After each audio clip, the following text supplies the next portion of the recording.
Hello ladies and gentlemen, boys and girls, welcome back to yet another video of Ed's Moto Mindset. And today I'm going to address all the haters who tells me almost every video that I kill people. Yes, ladies and gentlemen, I read all the comments down below. So let's get into what is a beginner bike. It was at this moment that he knew. He fucked up. So, to get this party starting, everyone has a point. Every positive and every negative comment has a point. And of course, I may say stupid shit to someone. I'm sorry for that. But let me explain let me explain part of my thinking process. So, the first thing I see in the comment section below is the spec sheet warriors, the people who tell me whatever you tell me, anything above 500cc is too much, and that is just straight up bullshit.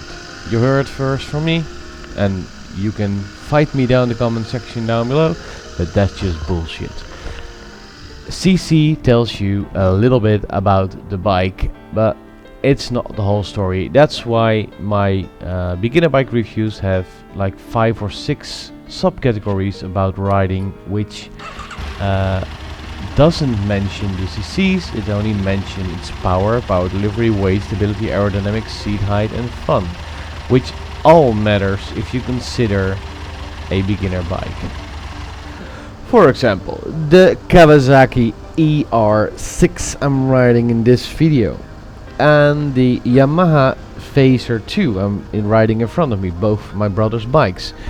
Similar priced. The Kawasaki is slower, less powerful and more versatile, therefore beginner friendly, right?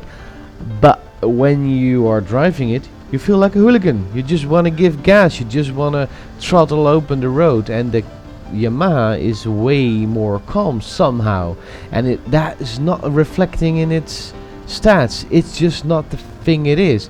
It's just how it feels to drive, and the Kawasaki is more engaging and therefore more fun to be an hooligan on. Less powerful, but in my opinion less fitted for a beginner. Okay, another example.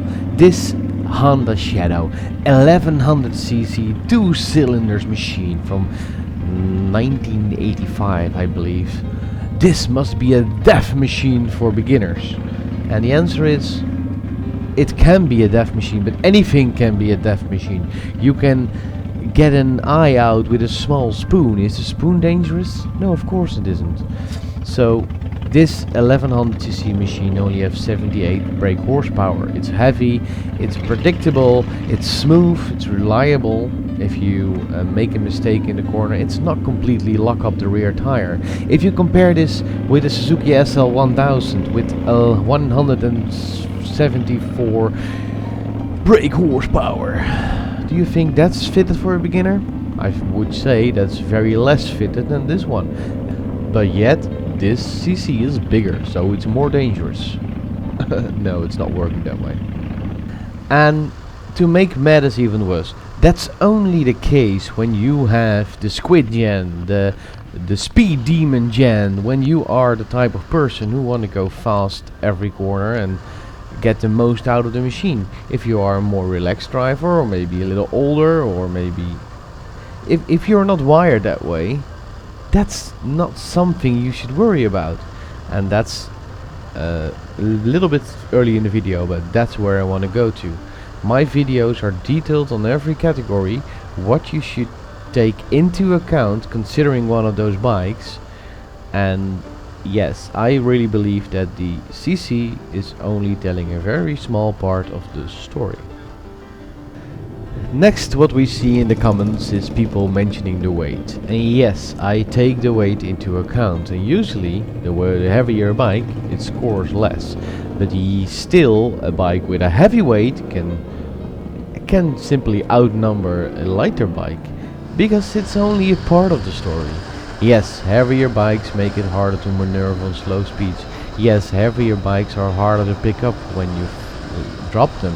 Yes, heavier bikes are harder to handle in corners, but that's just not everything. If you want to drive a cruiser, for example, and you have a pretty heavy cruiser, but you want to start on a cruiser, it's just part of the game. It's just part of riding a cruiser. There are light cruisers, but tell me, they have difficulties as well.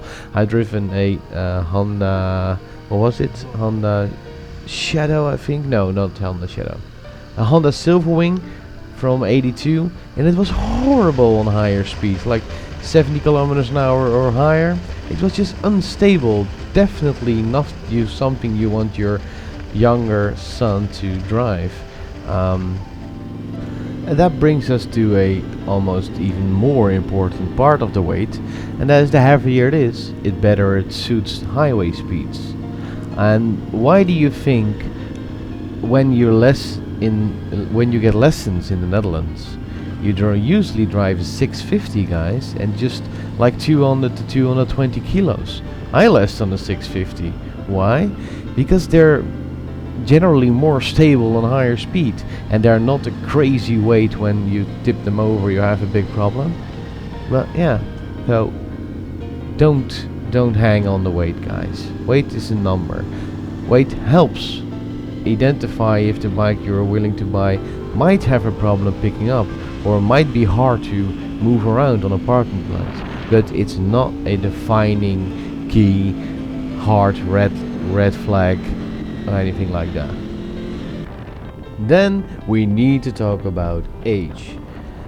I believe a beginner rider can be between 18 and 75, 80 years old. And a lot of people in the comment section down below like to think that a beginner bike is always 16 years old, because in the United States of America you can buy your driver license in one day in the age of 16. Well, here in Europe it's very difficult to get your driver license, and if you do get it at a young age, you can't drive everything you want. You have power limits and weight limits and stuff like that, and usually people are 25 when real start driving bikes. I was 30. That is the most important difference between riding in America and riding here. For example, did you know riding in America is 17 times higher that you die on a bike than in a car per driven mile, and in Europe that's only 4 times. Let that sink in, guys. So, where does it leave us? If you see a beginner bike review of my channel, you have to take in mind that I speak to every beginner rider. 18, 35, 47, 99, whatever your age, whatever your starting point is, I speak to all of you. And that's why I include a detailed list of numbers, and I give every number a little description, so when you don't want to see the whole video, you just can read the description and see what I think about the number I gave. There is, however, one side effect that the negative commenting provides, and that is that more people see my videos. The more people react, the more YouTube thinks you guys like it. So, thank you, I guess. As long as you don't dislike the video. So, I will clean my bike up. You can comment down below whatever you want. I love you all, and I will see you in the next video. Cheers!